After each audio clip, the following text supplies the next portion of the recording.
Bismillahirrahmanirrahim. Assalomu alaykum aziz dindoshlar.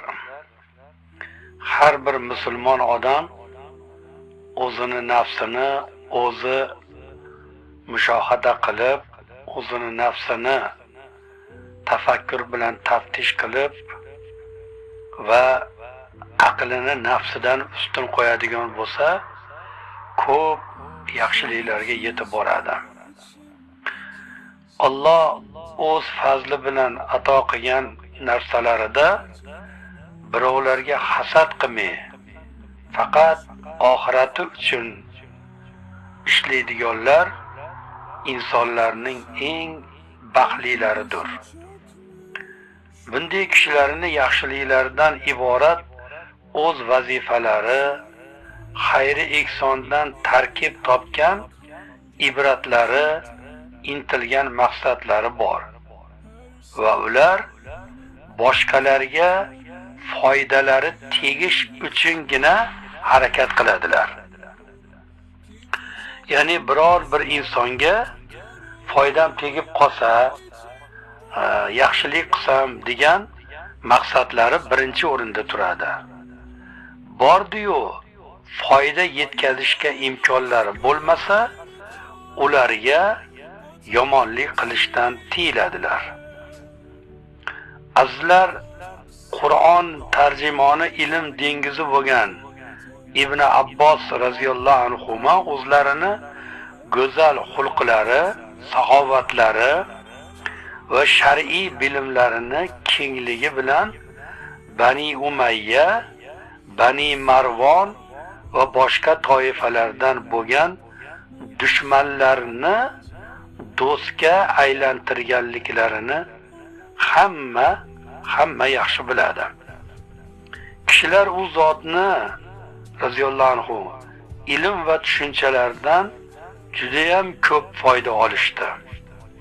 Ko'pchilik u zotdan fiqhni o'rgandi, tafsir, zikr va boshqa yaxshiliklarni o'zlashtirdilar, o'rgandilar. Atroflarda ilm dengizidan foyda oluvchilar shunchalik ko'payganidan hatto Ibn Abbos radhiyallohu anhu Jamal, Siffin va ulardan boshqa qayg'uli kunlarni ham unutib yubordilar.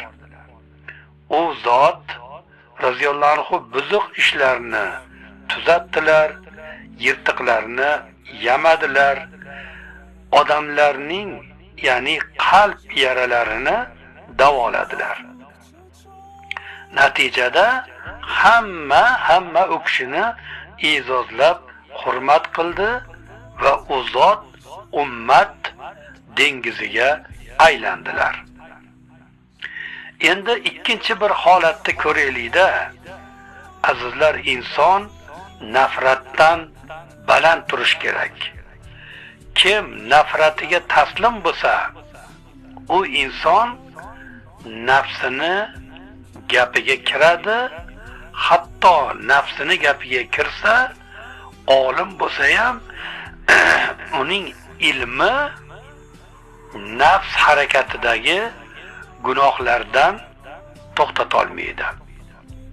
Abdullah ibn Zubayr radhiyallohu anhu asli saxovatlik, shijoatlik, oliyjanob, ibodatga o'ch, taqvolik, yuksak qadrlik, hurmatlik kishi edilar. Ammo u zot ijtihod qilgan holda qarshi chiqishni afzal ko'rdilar. Ulamolarning yo'llariga qarshi tururdi. Natijada bu kishi hadis rivoyatidan to'silib qoldilar. Ko'pgina musulmonlar bu odamdan zarar ko'rdi. So'ngra barchaga ma'lum voqealar yuz berdi. U zot haramda bo'lganliklari sababli Ka'ba manjaniqidan o'qqa tutildi va bir qancha musulmonlar qilichdan o'tkazildi. Abdullohning o'zlari ham qatl qilindilar va osib qo'yildilar. Demak, azizlar, Allohning ishi o'lchovlik taqdirdir. Bu aytilgandan murod ayrimlarni kamsitish, haqorat qilish, obro'sini to'kish yoki ularni hurmat e'tiborlariga hujum qilish emas, balki ibrat, nasihatni o'zida jamlagan tarixdan saboq olishdir. Muloyimlik, kechirimlilik, bag'rikenglik sifatlarini kamdan kam odam o'zida yuksaltira oladi.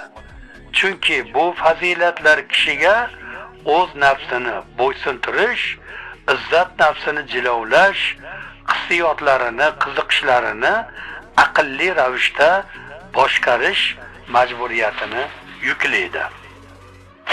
Shuning uchun azizlar, mana ikkita holat inson har qanday nafratdan yuqori turadi, har qanday pastkashlikdan yuqori turadi.